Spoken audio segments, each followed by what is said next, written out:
Tell me I'm wrong. Tell me I'm wrong.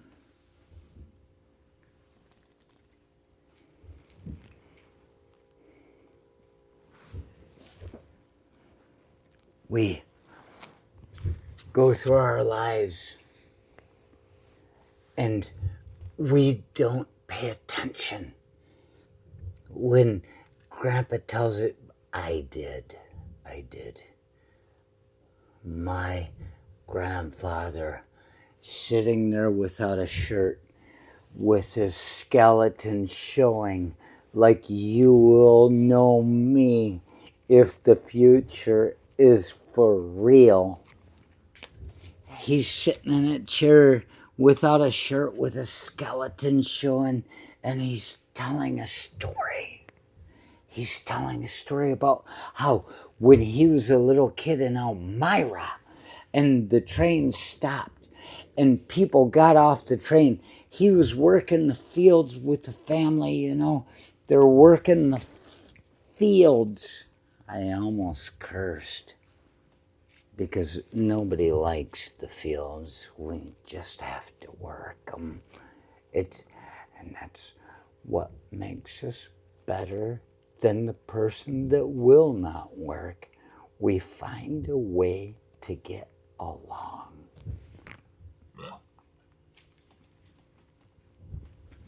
He tells a story about this train that stopped and these people got off and a guy had a camera and he says, I say, anybody got any water? And they said, we've got water.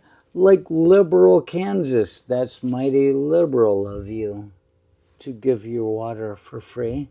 So they gave water to these people, and the guy's got a camera. He says, I got a camera, can I take a picture of you? And my grandpa's sitting there without his shirt, and he's old. Look at me. Oh. Act natural, nobody's looking. And he says he took a picture of us. So the point I am sharing with you right now is that nobody cared about my grandpa's life story. All they cared about when they would go see him is, do you have enough wood for the winter? How's the hay? That's it. My father's father was never, ever cared about by anybody. But at my graduation party, there's an old video. Too bad I don't have it. I could show you. But he sits there and he goes, ha ha ha ha ha ha. He does some weird thing. And it's like, that's the only time I've ever seen my grandpa be funny at that point in my life. The point I'm trying to get across to you is you're supposed to write. You're supposed to write things down. Tell me I'm wrong. Write your stories. You don't have to be a fantastic author. You don't have to sell it to anybody. Just write things. It doesn't have to be every day. If you can make it a habit of being every day, you'd probably be much more, what do they call it? I don't know.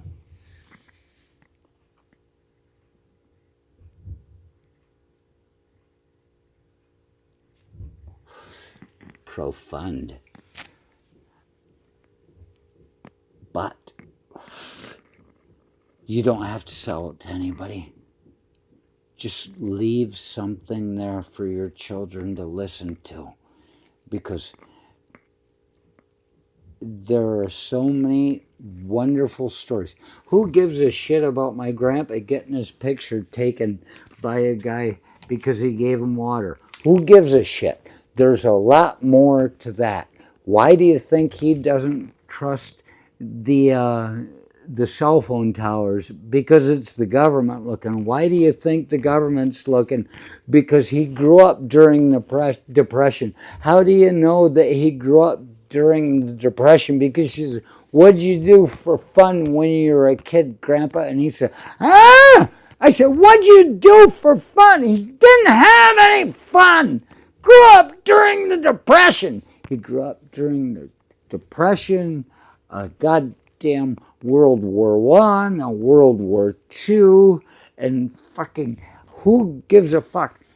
Nobody gives a good golly, gall darn about my grandpa's story, and it's lost to almost everybody but me because I would go talk to this man. And why do you write? Because no matter what it is, you have a story.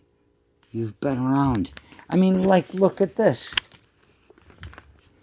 Can you read that? No. I can start reading it, but part of the problem I had when I went to kindergarten, my mother said they called her in and said, he's all wrong. I'm like, what? And my mom's like, what? And they said, well, he writes backwards. I remember this because they had us writing from the left to the right in the beginning, our name at the top. And then they said, write your name on the right-hand side at the top. And because that's the way it went, I wrote it backwards. I wrote it backwards, and I'm very good at writing backwards, and I like doing it because it's what I think Da Vinci had something about that where he would write backwards so people couldn't read what it was he was saying. Sometimes we don't want to share our memories with our children. Sometimes we have to figure out a few things on our own here and just let it go. Act natural.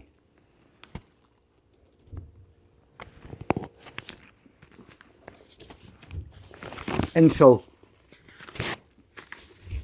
if I read this backwards, it says, I feel an echo in, and it's as, I can't really read it. See? You put it in a mirror, you take a picture. Go ahead, take a picture of it. You can take a screenshot. There's a story there that I don't even know what it is. All I'm trying to do is tell you to write. And it's going on and on and on, but I'm going to turn the page. Not until after I light a cigarette. Oh, I knew it was still going.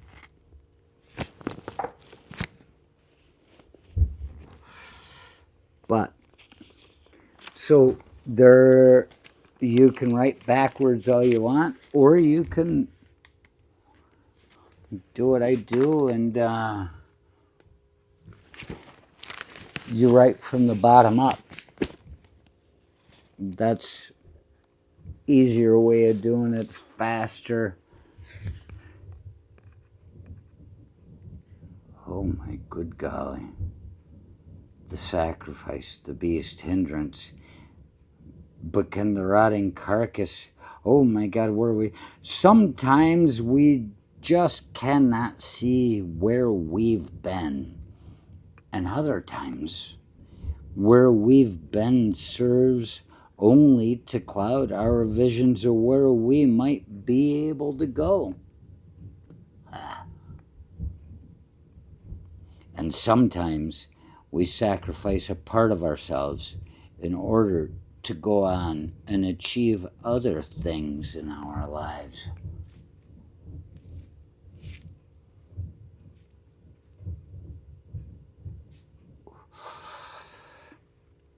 But can the rotting carcass of the sacrificed lamb be righteously mourned if its sole purpose in that prior blinded life was to hold me back?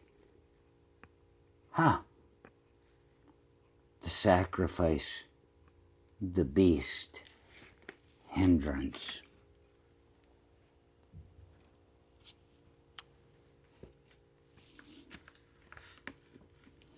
Is all part of us. But what it all is can never be fully understood by any one of us within the flickering lifespans we are allotted. Although we may read recorded documents, fragments of the stupefying puzzle left behind by others attempting to decipher the schema, we see only the words. We cannot stumble through the game blind without feeling, and hardly with a sense of north.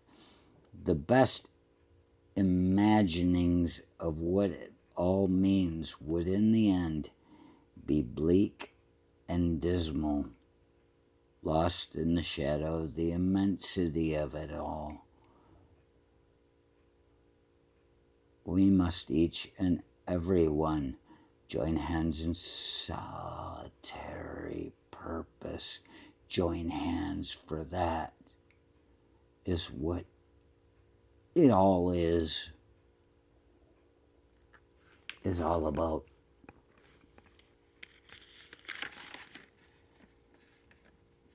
I don't know. What are you supposed to get out of that? Probably nothing.